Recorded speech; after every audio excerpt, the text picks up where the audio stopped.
All right, so up to this point, Solo Leveling Arise has been out in Canada and Thailand, and it has been a very successful soft launch. But it has officially been confirmed that May 8th, it will be launching globally. All right, this is going to bring a lot of stuff, a lot of changes. So we're going to talk about what you should be expecting for this global launch and what you also kind of need to know about Solo Leveling Arise. I'm going to do a proper beginner's guide later, but this is just going over stuff that we're going to expect to be updated and very important information. So to start off, it has garnered over 12 million pre-registrations.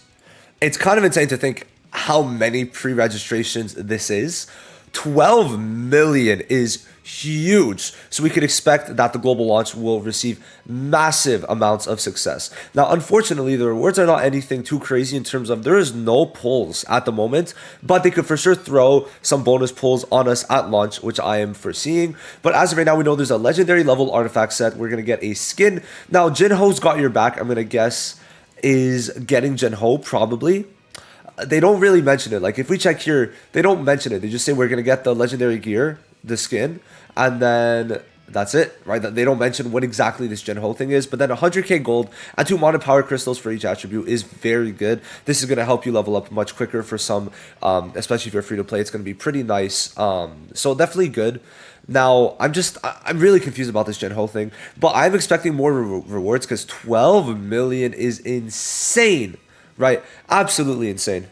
So yeah, I'm just really hyped about the fact that there's 12 million. Now, something very big is the fact that a lot of people are playing on the Canada soft launch. Now, soft launch in many cases where, especially at least me, I've been playing Black Lower Mobile, it kind of meant that you would have to lose your data, but that is not the case in this instance, which is very nice. So if we read here, they have replied basically saying that the game will only have one server after the grand launch. Hunters from all regions can interact with each other, which means there's no need for game account to be transferred to a different server. Also, please note that the progress made during early access will not be reset. So all the money spent it counts, right? Nothing's going to be reset. So if you do want to get an early start, play now. You are more than welcome to. I mean, right now we have Bayek. So if you are interested in SM Bayek Yunho, well then it is not a bad choice to start now. I'm going to try to find it, but there are, if we see here, different servers. So like sub servers, maybe kind of like, if I could explain, kind of like AFK Journey. So you're only competing against a certain amount of people, okay? So I don't get, they say it's going to be one server, but there's sub servers, so I don't really understand what exactly they're going for here. But in terms of interacting, maybe there's going to be friends. If not, it doesn't really matter. The only thing I could see being kind of important is the fact that there will be guilds. I think it was in July they said we would get guilds, so keep that in mind, right? That is definitely something to consider for that, but definitely good that, I mean, if you want to play now, you could play, right? I mean, obviously it's good. Now, something very important to note is basically what is going to be coming. So they want to basically do a lot of big stuff that's going to be implemented seemingly for global launch or the major update. So basically they're focusing on a major update and seemingly a lot of changes, not just an update, but also a lot of changes to expect for it. So we could see what exactly they're trying to revise, and it's basically all this. So first of all, it's going to be considering a reduction in the gold cost for artifact replacement. Right now, if I go to my hunter, right, and I go to replace a artifact, let's say I try to unequip. I can unequip. It would take 12,000 gold, which is quite a lot of gold. It's not like something very easy. So reduction or just a removal of this would be good, because, you know, we got to consider there's no like gear set pinned, right? You can't just like pin a gear set and then swap gear sets. So as of right now, like, it kind of sucks because of that, first of all, and second of all, you have to use gold to even try to swap all your gear from one person to another. Now, adding additional sources for acquiring artifact enhancement chips to allow players more frequent experiences with artifact enhancement. This is very true because the way that I've been getting the purple versions, right, has been by buying, like with packs. That's been my best way to get the purple chips, which is very unfortunate. But not even just that, I need more ways to level up my weapons, okay? At least for me, it's very difficult for me to level up my weapons at the current moment, as I'm trying to just focus on certain weapons, but I want to slowly build out, and I want to get a fire weapon. Like, I really want to build out my Orb of Avarice. So it's just, I can't, right? I can't. I just don't have the resources to at the moment. Improving the reward acquisition method for the power of destruction system is going to be very good. So this is one of the game modes that is going to be pretty prominent in terms of giving you some pretty good rewards. It's like kind of the end game at the moment, and is just you doing as much damage as you can to the dragon. So more rewards is good. Now, Kargalin's story after chapter 15 is what they're going to be adding. So as of right now, we have chapters 1 through 15, which ends with the Demon Tower, well, like more so up to floor 50. But Kargalin, oh, I did not mean to click that. But Kargalin is going to be the next part of it, where they fight with the guild, the Hunters Guild, and Jinwoo kind of just destroys Kargalin, and then we got a new shadow, so that's cool. Now, developing various challenge contents to provide diverse combat experiences, we'll get into that a bit later. Now then, improving the method of selling, salvaging all weapons and artifacts. Now, to me, what that means is if we check it out, so for artifacts, if I'm going to salvage everything, it's going to give me gold and not like maybe chips or something. So maybe giving us something that isn't just gold would be good. I'll sell this because I don't really care for the silver ones.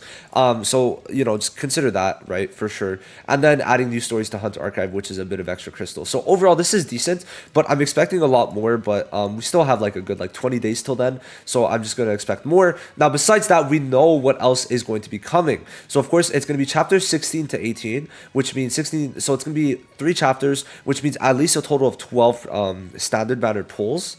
Now, besides that, there's going to be some side stories. So maybe 2 more multis from this, and then also not even just that, there's going to be the crystals that for each story, so you're going to get some more pulls from that, and more shadows, which is right here. You can see the Kargalin shadow, I forgot his name, Tusk, I think. He's already in the game. If you check right now and you go to shadows, you can see him in the game, but you cannot get him. Okay, if it wants to, yeah, you can see him right there. So that is Tusk.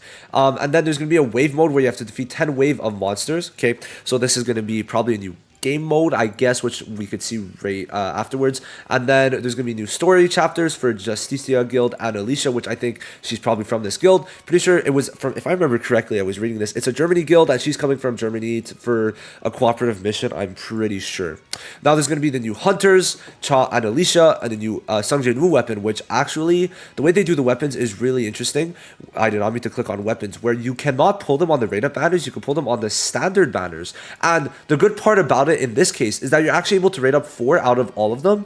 So these rate up units will stay the same. So like it's 0.15. And even if the other units over time will have less rates, no matter what, the 4 units or the 4 SSRs you rate up will be at 0.15. So the dagger is the new weapon. And this means that even the new weapons are able to be rated up. So that is pretty good on a banner where you could get multiple pulls, and for new players, it's going to be pretty good on launch. Now, as for the new units, or the units that we should get on launch or near launch, it's going to be Cha and Alicia. So Cha Hain, obviously we all know who Cha Hain is, but Alicia is an OC, and yes, okay, so I was right. So she's the guild master of the Justicia Guild from France, not Germany, from France, which Emma Lawrence is a part of, which Emma, we could actually... she is in game. She's another SSR in game. So those two are going to be coming. Alicia is going to be very important because we need more water units. Because, listen, guys, I like Arachnid, I'm fine with. Cerebrus, I just need another water unit, and I tried Namcha but it's just not working because I need another HP set, and it's rough. So I would like another SSR to use, which Alicia could definitely fill that role. So that is what we could expect. Basically, the new units that we're going to expect, and then everything that should be coming. Now, as for the new game modes, it's very possible that wave game mode is the Battlefield of Chaos, because it kind of gives me those vibes. And then we have the Workshop of Brilliant Light. Now, it's very possible that these 2 game modes both come on launch, but we just know that they are coming, and they already are shown in game, just grayed out. We just cannot unlock them at the moment, but they will be coming at a certain point. So that is very important to know. Remember that we have pretty much everything shown out for us in a roadmap. So we have the Demon Castle lower levels, which is already there, which is a bit odd. So I guess they kind of advanced it a bit quicker because Kargalin should be coming on launch since we already have this.